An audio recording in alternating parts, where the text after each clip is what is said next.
ഗോതമ്പ് പൊടി കൊണ്ട് വളരെ എളുപ്പത്തിൽ തയ്യാറാക്കിയെടുക്കാൻ വേണ്ടി പറ്റുന്ന നല്ല ടേസ്റ്റി ആയിട്ടുള്ള ഒരു 4 മണി പലഹാരത്തിൻ്റെ റെസിപ്പിയുമായിട്ടാണ് ഇന്ന് വന്നിരിക്കുന്നത്. പുറമേ നല്ല ക്രിസ്പി ആയിട്ടിരിക്കും. ഇതെങ്ങനെയാണ് ഉണ്ടാക്കുന്നത് നോക്കിയാലോ. ആദ്യം തന്നെ ഇതിൻ്റെ കവറിംഗ് ആണ് റെഡിയാക്കി എടുക്കാൻ വേണ്ടി പോകുന്നത്. അതിനായിട്ടൊരു ബൗളിലേക്ക് 1 കപ്പ് ഗോതമ്പ് പൊടി ഇട്ട് കൊടുക്കാം. കൂടെ തന്നെ ആവശ്യത്തിന് ഉപ്പ് ചേർത്ത് കൊടുക്കാം. ഏകദേശം 1/2 ടീസ്പൂണോളം ഉപ്പ് ചേർത്ത് കൊടുത്തിട്ടുണ്ട്. ഇനി ഇതിലേക്ക് വെള്ളം കുറച്ചായി ചേർത്ത് കൊടുത്ത് നമുക്ക് കൂട്ടൊന്ന് കുഴച്ചെടുക്കാം. സാധാരണ വെള്ളമാണ് ഇവിടെ ഉപയോഗിച്ചിരിക്കുന്നത്. കുറച്ചായി ചേർത്ത് കൊടുക്കാൻ വേണ്ടിയിട്ട് ശ്രദ്ധിക്കുക. ഏകദേശം 1/2 കപ്പ് വെള്ളം എനിക്ക് ആവശ്യമായിട്ട് വന്നിട്ടുണ്ട്.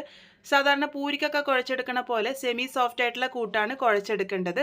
ഇതുപോലെ കൂട്ടൊന്ന് കുഴഞ്ഞു വന്നതിന് ശേഷം 2 മിനിറ്റ് നേരം നല്ല പോലെ തന്നെ കുഴച്ചെടുക്കുകയാണെങ്കിൽ നല്ല സോഫ്റ്റ് ആയിട്ട് കിട്ടും. അപ്പോൾ ഇതുപോലെ നന്നായിട്ട് തന്നെ ഞാനിവിടെ കുഴച്ചെടുത്തിട്ടുണ്ട്.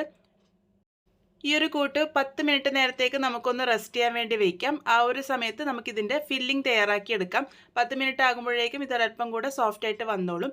ഫില്ലിങ്ങിനായിട്ട് ഒരു പാനിലേക്ക് 1 ടേബിൾ സ്പൂണോളം എണ്ണ ഒഴിച്ചു കൊടുത്തിട്ടുണ്ട്. ഞാനിവിടെ വെളിച്ചെണ്ണയാണ് ഉപയോഗിച്ചിരിക്കുന്നത്. ഇതിലേക്ക് ഒരു മീഡിയം വലുപ്പത്തിലുള്ള സവാള ചെറുതായിട്ട് അരിഞ്ഞത് ചേർത്ത് കൊടുത്ത് നല്ലപോലെ തന്നെ ഒന്ന് വഴറ്റിയെടുക്കാം.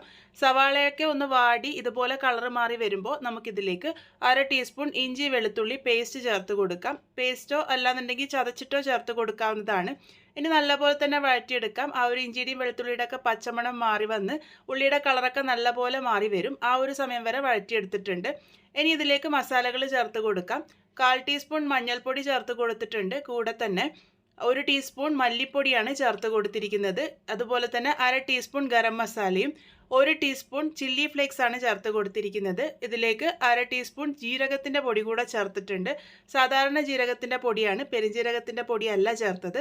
പൊടിയുടെ ഒക്കെ പച്ചമണം മാറുന്നത് വരെ നല്ല പോലെ തന്നെ ലോ ഫ്ലെയിമിൽ വെച്ച് വഴറ്റിയെടുത്തിട്ടുണ്ട്.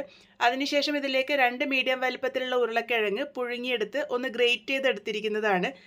ഇതുപോലെ ഗ്രേറ്റ് ചെയ്തെടുക്കണമെന്ന് നിർബന്ധമില്ല. ഒട്ടും കട്ടകളില്ലാതെ നന്നായിട്ട് ഉടച്ചെടുത്താലും മതിയാകും. ഇതിലേക്ക് ആവശ്യത്തിന് ഉപ്പ് ചേർത്ത് കൊടുക്കാം. ഏകദേശം 1 ടീസ്പൂണോളം ഉപ്പ് ചേർത്ത് കൊടുത്തിട്ടുണ്ട്. പിന്നെ ഒരു 1/2 ടീസ്പൂണോളം ചാട്ട് മസാലയാണ് ചേർത്ത് കൊടുക്കുന്നത്. ഇത് ചേർത്ത് കൊടുക്കണമെന്ന് നിർബന്ധമില്ല, ഓപ്ഷനിലാണ്. ഒരു ചെറിയ പുളിപ്പൊക്കെ കിട്ടാൻ വേണ്ടിയിട്ട് സഹായിക്കും. ഇനി ഇതെല്ലാം കൂടെ നന്നായിട്ട് തന്നെ ഒന്ന് മിക്സ് ചെയ്തെടുക്കാം. ആ ഒരു ഉരുളക്കിഴങ്ങിലേക്ക് ഈ ഒരു മസാല നല്ല പോലെ തന്നെ കോട്ടായിട്ട് വരണം. അപ്പോൾ ഇതുപോലെ നന്നായിട്ട് തന്നെ ഒന്ന് മിക്സ് ചെയ്തെടുത്തിട്ടുണ്ട്. മിക്സ് ചെയ്തെടുത്തതിന് ശേഷം ഏറ്റവും അവസാനമായിട്ട് കുറച്ച് മല്ലിയില ചെറുതായിട്ട് അരിഞ്ഞതും കൂടെ ചേർത്ത് കൊടുക്കാം. നല്ലപോലെ തന്നെ യോജിപ്പിച്ചെടുത്തു കഴിഞ്ഞാൽ നമ്മളുടെ ഫില്ലിംഗ് ഇവിടെ പാകത്തിന് റെഡി ആയിട്ടുണ്ട്. ഇതുപോലെ ഫില്ലിംഗ് റെഡിയാക്കിയതിന് ശേഷം ഇതിൻ്റെ ചൂടൊരൽപ്പം ആറാൻ വേണ്ടിയിട്ട് നമുക്ക് മാറ്റി വയ്ക്കാം. ഈ ഒരു ഫില്ലിംഗ് തയ്യാറാക്കിയെടുക്കുന്ന അത്രയും സമയമാണ് ഞാൻ കൂട്ട് റെസ്റ്റ് ചെയ്യാൻ വേണ്ടി വെച്ചിരുന്നത്. കൂട്ട് ഒന്നും കൂടെ സോഫ്റ്റ് ആയിട്ട് വന്നതായിട്ട് നിങ്ങൾക്ക് കാണുമ്പോൾ തന്നെ മനസ്സിലാകുന്നുണ്ടാകും. ഇനി ഇത് ഉരുളകളാക്കിയിട്ട് മാറ്റിയെടുക്കാം. മീഡിയം വലുപ്പത്തിലുള്ള 6 ഉരുളകളാണ് എനിക്ക് കിട്ടിയിരിക്കുന്നത്. ഈ ഒരു വലുപ്പത്തിലാണ് ഉരുളകൾ തയ്യാറാക്കി എടുത്തിരിക്കുന്നത്.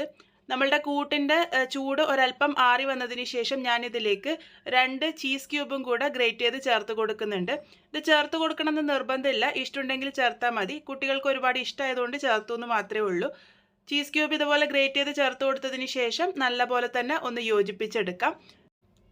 ഇളം ചൂടുള്ളത് കൊണ്ട് തന്നെ ചീസൊക്കെ നന്നായിട്ട് മെൽറ്റായി യോജിച്ച് വന്നിട്ടുണ്ട്.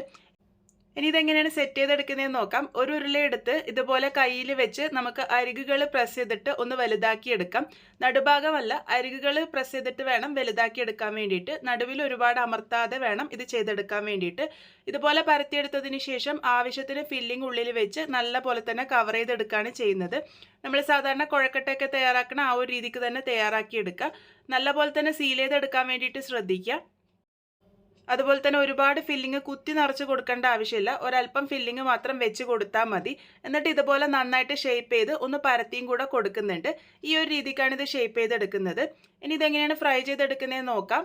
എണ്ണ നേരത്തെ ചൂടാക്കാൻ വേണ്ടി വെച്ചിരുന്നു. ഇത് ഫ്രൈ ചെയ്യുന്ന ഓയിൽ ഒരുപാട് ചൂടാവരുത്. നിങ്ങൾക്കതിപ്പോൾ കാണുമ്പോൾ തന്നെ മനസ്സിലാകുന്നുണ്ടാവും. ഇത് ഇട്ട് കൊടുത്താലും ചെറിയ ചെറിയ രീതിക്ക് മാത്രമേ ബബിൾസ് വരുന്നുള്ളൂ. ആ ഒരു രീതിക്കുള്ള ചൂട് മാത്രമേ എണ്ണയ്ക്ക് ഉണ്ടാവാൻ പാടുള്ളൂ. ഈ ഒരു ചൂട് തന്നെയാണ് നമ്മൾ ഫുൾ മെയിൻറ്റെയിൻ ചെയ്യേണ്ടതും.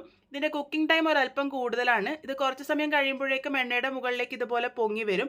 ആ ഒരു സമയത്ത് നമുക്കിത് മറിച്ചിട്ട് കൊടുക്കാം. അങ്ങനെ തിരിച്ചും മറിച്ചാക്കിയിട്ട് നല്ലൊരു ഗോൾഡൻ ബ്രൗൺ കളർ ആകുന്നത് വരെ ഫ്രൈ ചെയ്തെടുക്കാം. ചെറുതായിട്ട് കളർ മാറി വരുമ്പോൾ നമുക്ക് മീഡിയം ഫ്ലെയിമിലോട്ടേക്ക് മാറ്റാവുന്നതാണ്. ഒരുപാട് ഹൈ ഫ്ലെയിമിൽ വെച്ച് ഇത് കുക്ക് ചെയ്യരുത്, ഉള്ളോളം കറക്റ്റായിട്ട് വെന്ത് വരില്ല. അപ്പം നല്ല ടേസ്റ്റി ആയിട്ടുള്ള നമ്മളുടെ പലഹാരം ഇവിടെ റെഡി ആയിട്ടുണ്ട്. ഇതിൻ്റെ പുറമേത്തെ കവറിങ് ഒരല്പം ക്രിസ്പി ആയിട്ടാണ് ഉണ്ടാകുക. ഒട്ടും തന്നെ എണ്ണയൊന്നും കുടിക്കാത്ത നല്ലൊരു പലഹാരമാണ്. ഉള്ളിൽ നല്ലൊരു പുളിപ്പും എരിവൊക്കെയുള്ള നല്ലൊരു ഫില്ലിംഗ് ആണ് കൊടുത്തിരിക്കുന്നത്. എന്തായാലും ട്രൈ ചെയ്ത് നോക്കൂ. ട്രൈ ചെയ്ത് ഫീഡ്ബാക്സ് ഒക്കെ പറയാൻ മറക്കരുത്. വീണ്ടും ഒരു നല്ല റെസിപ്പിയുമായി കാണാം.